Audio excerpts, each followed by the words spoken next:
ఇంటికి తీసుకొచ్చి చాలా పెద్ద తప్పు చేశాను. నువ్వు చూడ్డానికి చాలా బాధపడుతున్నావు. కళ్ళంతా చాలా ఎర్రపడ్డాయి. ఈ బొమ్మని నేను ఆ పాడుపడిన బంగ్లాలోనే విసిరేసి రావాల్సింది. నీకు ఈ ఇంట్లో రావడానికి అస్సలు అర్హత లేదు.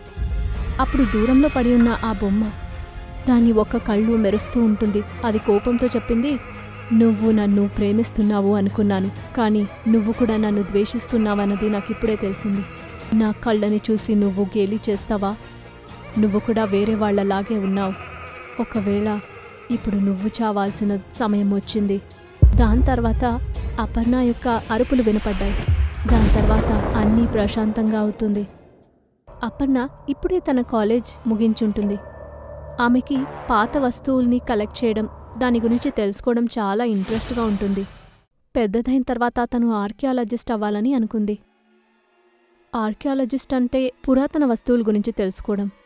ఆమెకి పాత ప్రదేశాలకి వెళ్ళడం చాలా ఇష్టం. మ్యూజియంకి వెళ్ళడం కూడా ఇష్టం. ఆమె కాలేజ్ ఆల్రెడీ అయిపోయి ఉంటుంది, కానీ ఆమె కాలేజ్ ఉంది అని అబద్ధం చెప్పి తన తల్లిదండ్రుల దగ్గర డబ్బులు తీసుకుని ఇలాంటి చోట్లకే వెళ్ళేది. ఒకరోజు ఆమె ఇంటర్నెట్లో పాత ప్రదేశాలు ఏమైనా ఉన్నాయా అని వెతుకుతూ ఉంటుంది. అప్పుడు ఆమెకి సిటీ వదిలి కొంచెం దూరంలో ఉన్న ఒక పాత బంగ్లా గురించి తెలిసింది. అది పాడుబడి ఉండలేదు, అది హాంటెడ్ అని చెప్తున్నారు. హాంటెడ్ అని వినగానే తను భయపడ్డం మానేసి చాలా ఎక్సైటెడ్ అవుతుంది. ఆమె నిర్ధారించింది రేపటికి ఆ ప్రదేశానికి వెళ్ళాలని. మరుసటి రోజు అపర్ణ ఒక టాక్సీ బుక్ చేసి సిటీలో నుండి అడవికి బయలుదేరింది.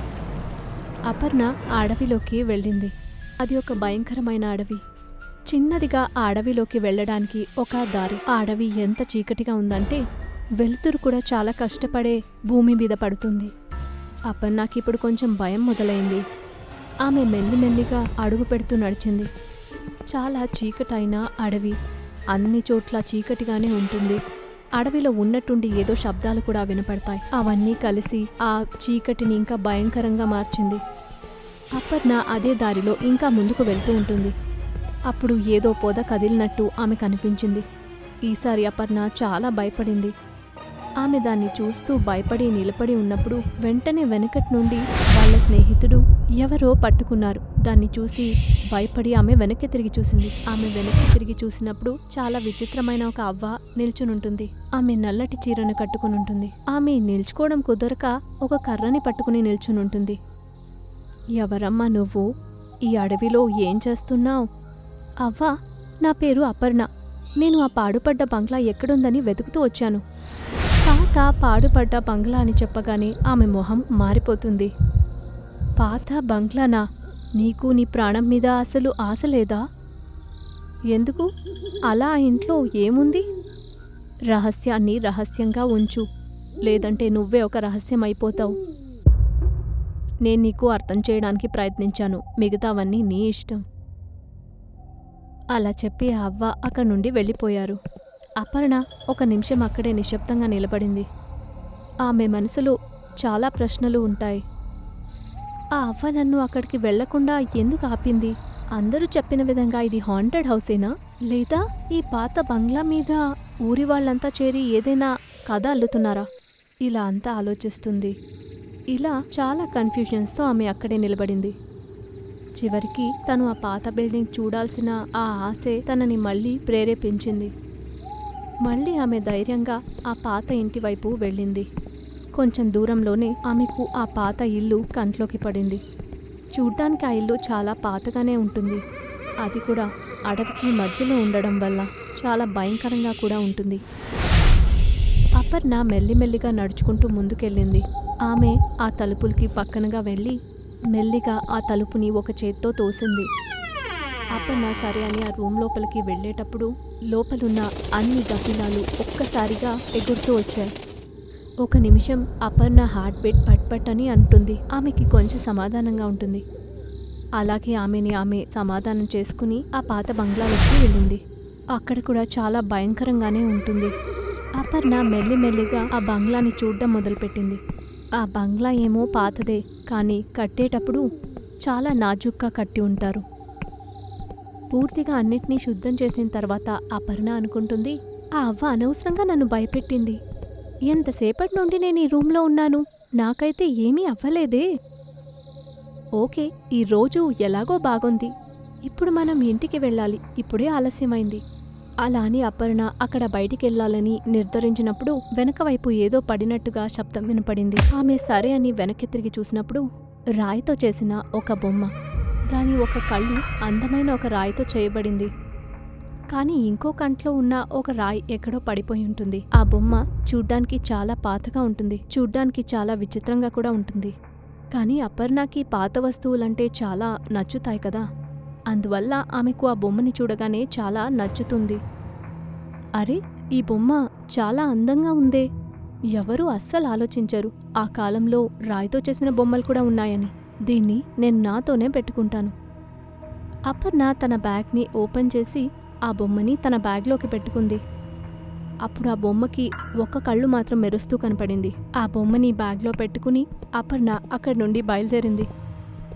ఇంటికి రాగానే అపర్ణ ఆ బొమ్మ గురించి ఎవరితోనూ చెప్పలేదు. నైటు పడుకునేటప్పుడు ఆ బొమ్మని బ్యాగ్లో నుండి తీసింది. ఒకటి చేస్తాను, ఈ బొమ్మని ఎవరైనా ఇంట్లో చూశారంటే విసిరేసిరండి. అందువల్ల నేను ఈ బొమ్మని నా డ్రాలో పెడతాను. అలా చెప్పి అపర్ణ తన డ్రాని ఓపెన్ చేసి అంతలో ఆ బొమ్మని తీసుకుంటాడు.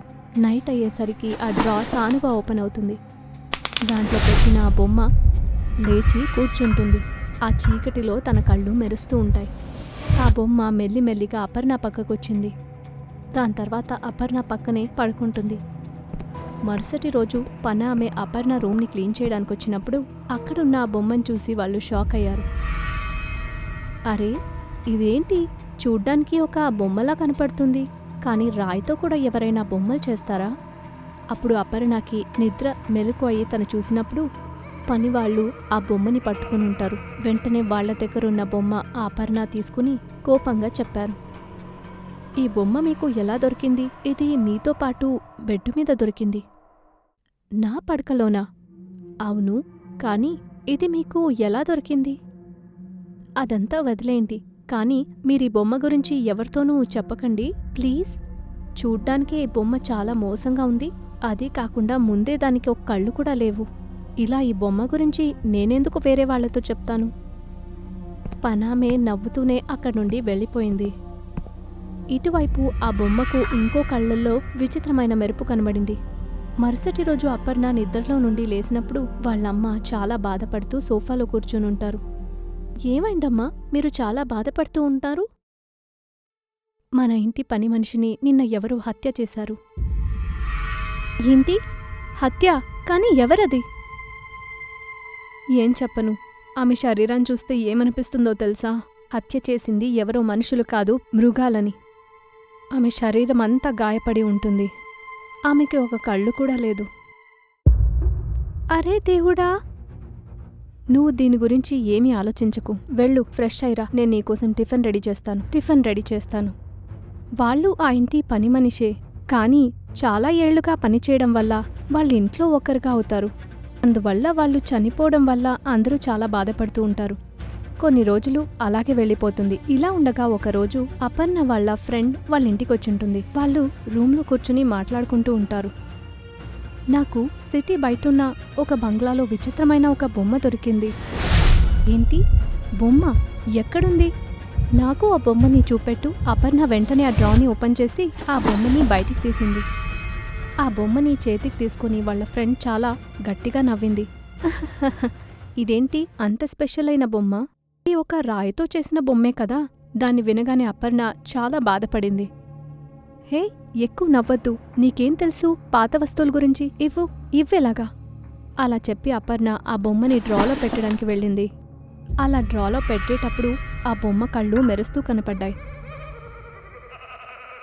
మరుసటి రోజు అపర్ణ పడుకునున్నప్పుడు వాళ్ళ అమ్మ వాళ్ళ రూంలోకి వస్తారు.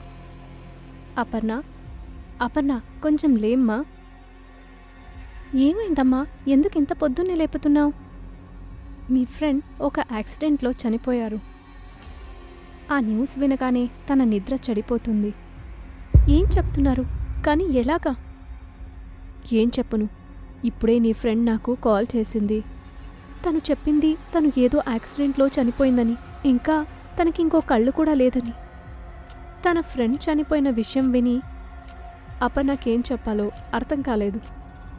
నిన్న ఎవరితో ఆమె నవ్వుతూ మాట్లాడుతూ ఉందో ఆ అమ్మాయి ఈరోజు ప్రాణాలతో లేదు. అపర్ణ పూర్తిగా కన్ఫ్యూజ్ అయి ఉంటుంది. ఆమె గంటలు గంటలుగా దేని గురించి ఆలోచిస్తూ ఉంటుంది. ఒకరోజు తన రూంలో తను కూర్చునుంటుంది. ఆ బొమ్మని తను చూస్తూ ఉంటుంది. అప్పుడు తనకి గుర్తుకొస్తుంది ఆ పనామె ఆ బొమ్మని ఏదేదో ఎగతాళి చేసి ఆమె చచ్చిపోయింది. అలాగే ఆమె ఫ్రెండ్ కూడా బొమ్మని చూసి కిండల్ చేసినప్పుడు మరుసటి రోజు ఆమె కూడా చనిపోయింది. అది మాత్రం కాకుండా ఇద్దరికీ ఒక కళ్ళు కూడా లేదు. అపర్ణ ఆ బొమ్మని చేతికి తీసుకుని దాంతో చెప్పింది, నువ్వే ఆ ఇద్దరినీ చంపావా? చెప్పు, నువ్వే ఆ ఇద్దరినీ చంపావా? చెప్పు, ఎందుకు మాట్లాడట్లేదు? అప్పుడు ఆ బొమ్మ ఒక కళ్ళు మూచి తెరిచింది. అపర్ణ దాన్ని గమనించింది. వెంటనే ఆ బొమ్మని తను దూరంగా విసిరేసింది.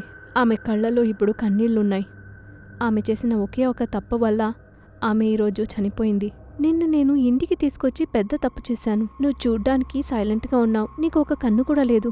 కళ్ళన్నీ పగిలిపోయి ఉన్నాయి. ఈ బొమ్మని నేను అదే పాత బంగ్లాలో విసిరేసి రావాల్సింది. నీకు ఇంట్లో బతికే అర్హతే లేదు.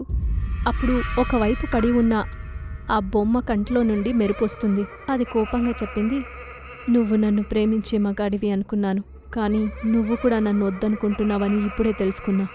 నా కళ్ళని చూసి నువ్వు నన్ను కిండల్ చేస్తావా? నువ్వు ఇంకొకరిలానే ఉన్నావు.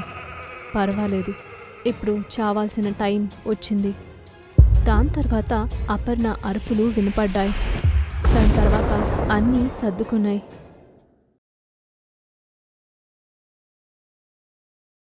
అప్పుడు చెట్లో ఉన్న ఆకులన్నీ కదలడం మొదలయ్యాయి. వేగంగా గాలి వీయడంతో ప్రియాంక తన కళ్ళు రెండింటినీ మూసుకుంది. అప్పుడు ఆమె పక్కకి ఒక రూపం ఎగురుతూ వచ్చింది. అది ఆమెని విసిరికొట్టింది.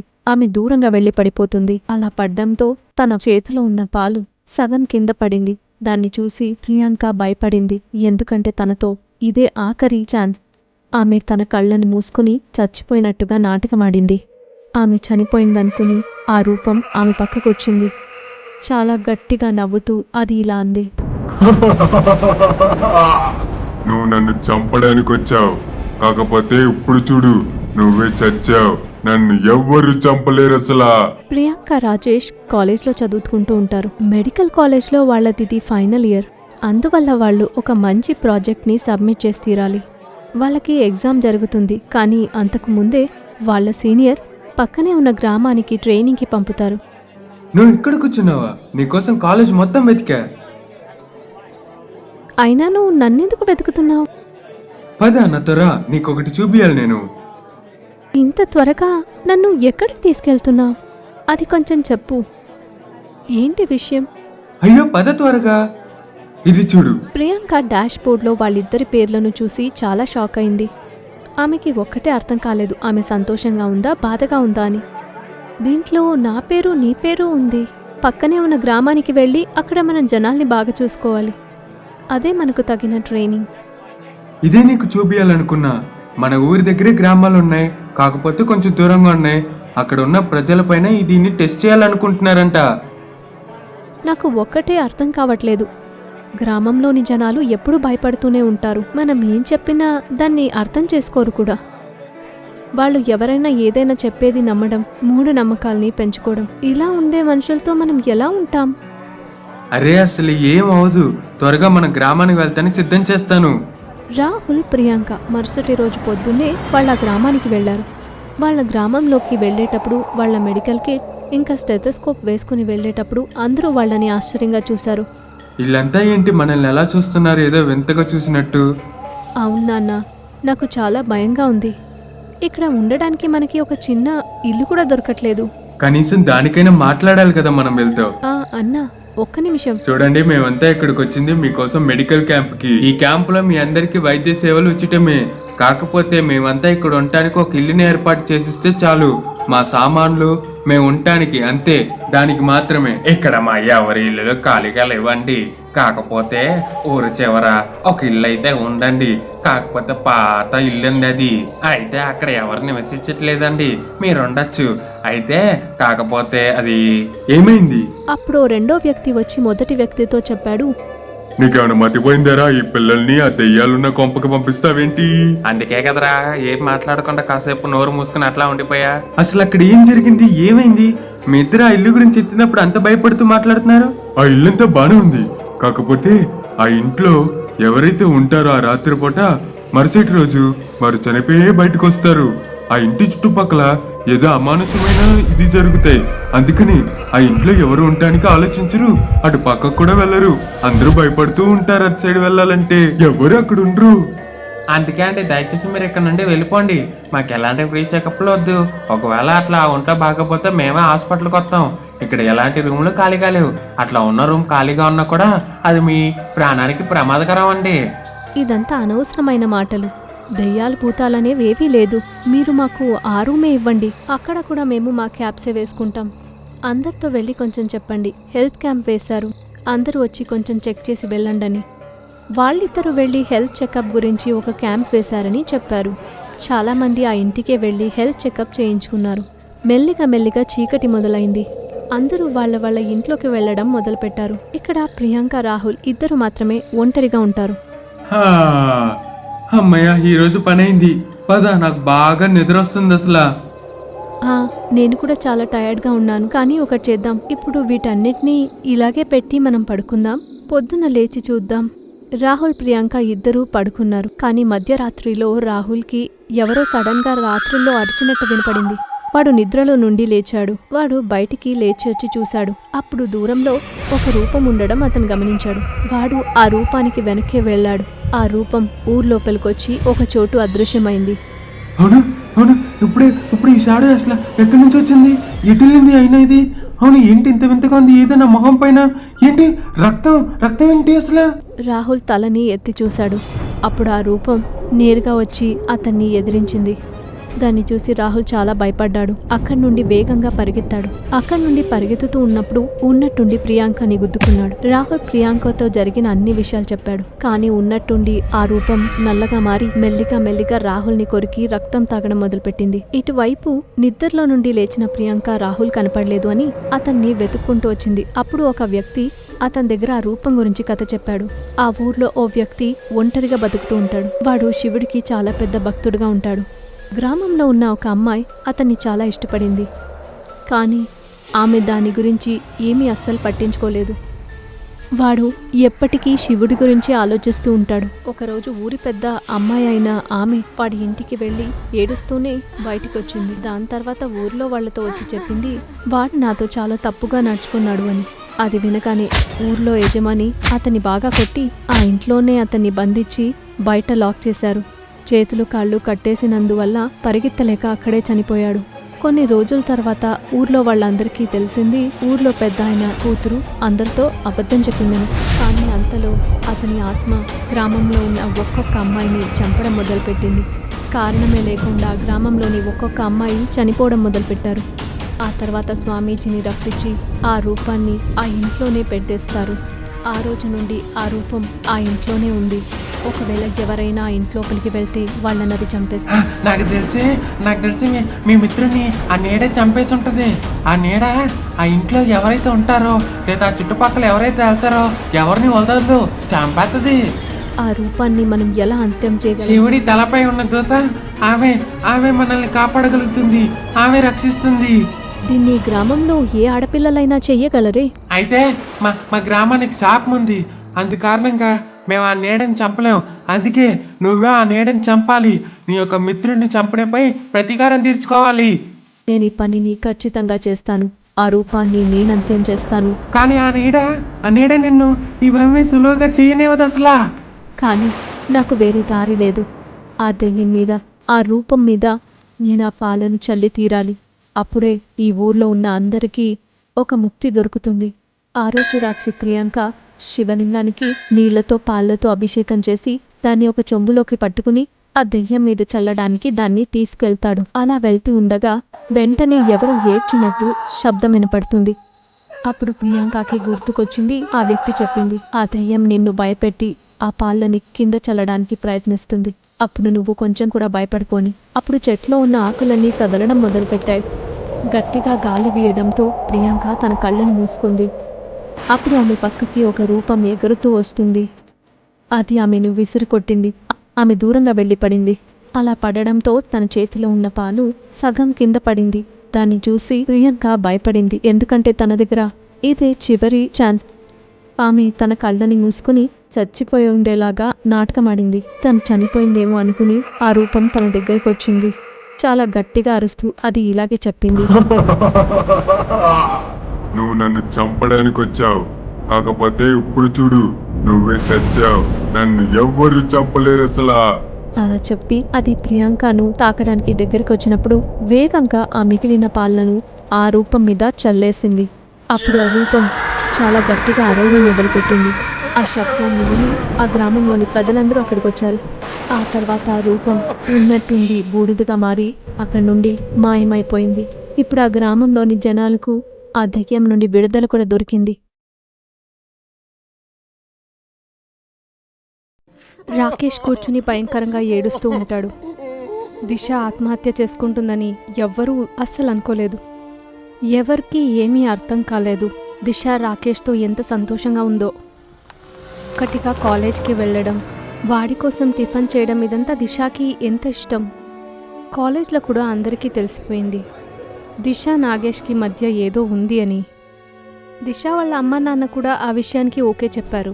కానీ ఉన్నట్టుండి ఏమైందో తెలీదు.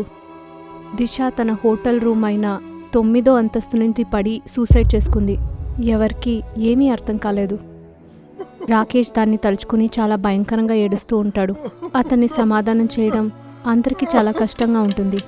కానీ చెప్తారు కదా సమయం అన్నిటినీ మారుస్తుంది అని. అలాగే మెల్లిమెల్లిగా 1 నెల కూడా గడిచిపోయింది. అందరూ వాళ్ళ పనులు చూడడం మొదలుపెట్టారు. రాకేష్ కాలేజ్లో కొత్తగా వచ్చిన మోనిక అనే అమ్మాయిని ఇష్టపడ్డం మొదలుపెట్టాడు. ఒక్కొక్కసారి ఆమెను చూడ్డానికి, మాట్లాడడానికి ప్రయత్నించేవాడు. మోనిక తన లైఫ్లో చాలా సంతోషంగా ఉంటుంది. తనకి బయటికెళ్ళడం, అబ్బాయిల్ని కలవడం ఇలాంటిదేమీ ఇష్టం ఉండదు. ఆమెకి చదవడంలోనే ఇంట్రెస్ట్ ఉంటుంది. ఏదైనా సాధించాలనే ఆశ ఉంటుంది. నిజం చెప్పాలంటే మోనిక మనసులో రాకేష్కి ఏ స్థానము లేదు. కానీ రాకేష్ మాత్రం ఆ విషయంలో తనని అస్సలు వదల్లేదు. ఎలాగైనా మోనికాని న్యూ ఇయర్కి పార్టీకి రప్పించాలని చూశాడు. కానీ మోనికాకి రాత్రి సమయంలో బయటికి రావడం అస్సలు నచ్చదు. పార్టీ రోజు మోనికాకి రాకేష్ కాల్ చేశాడు. తనకు యాక్సిడెంట్ అయిందని అబద్ధం చెప్పి తనని రప్పించాడు. మోనికా నువ్వు ఎక్కడున్నావు?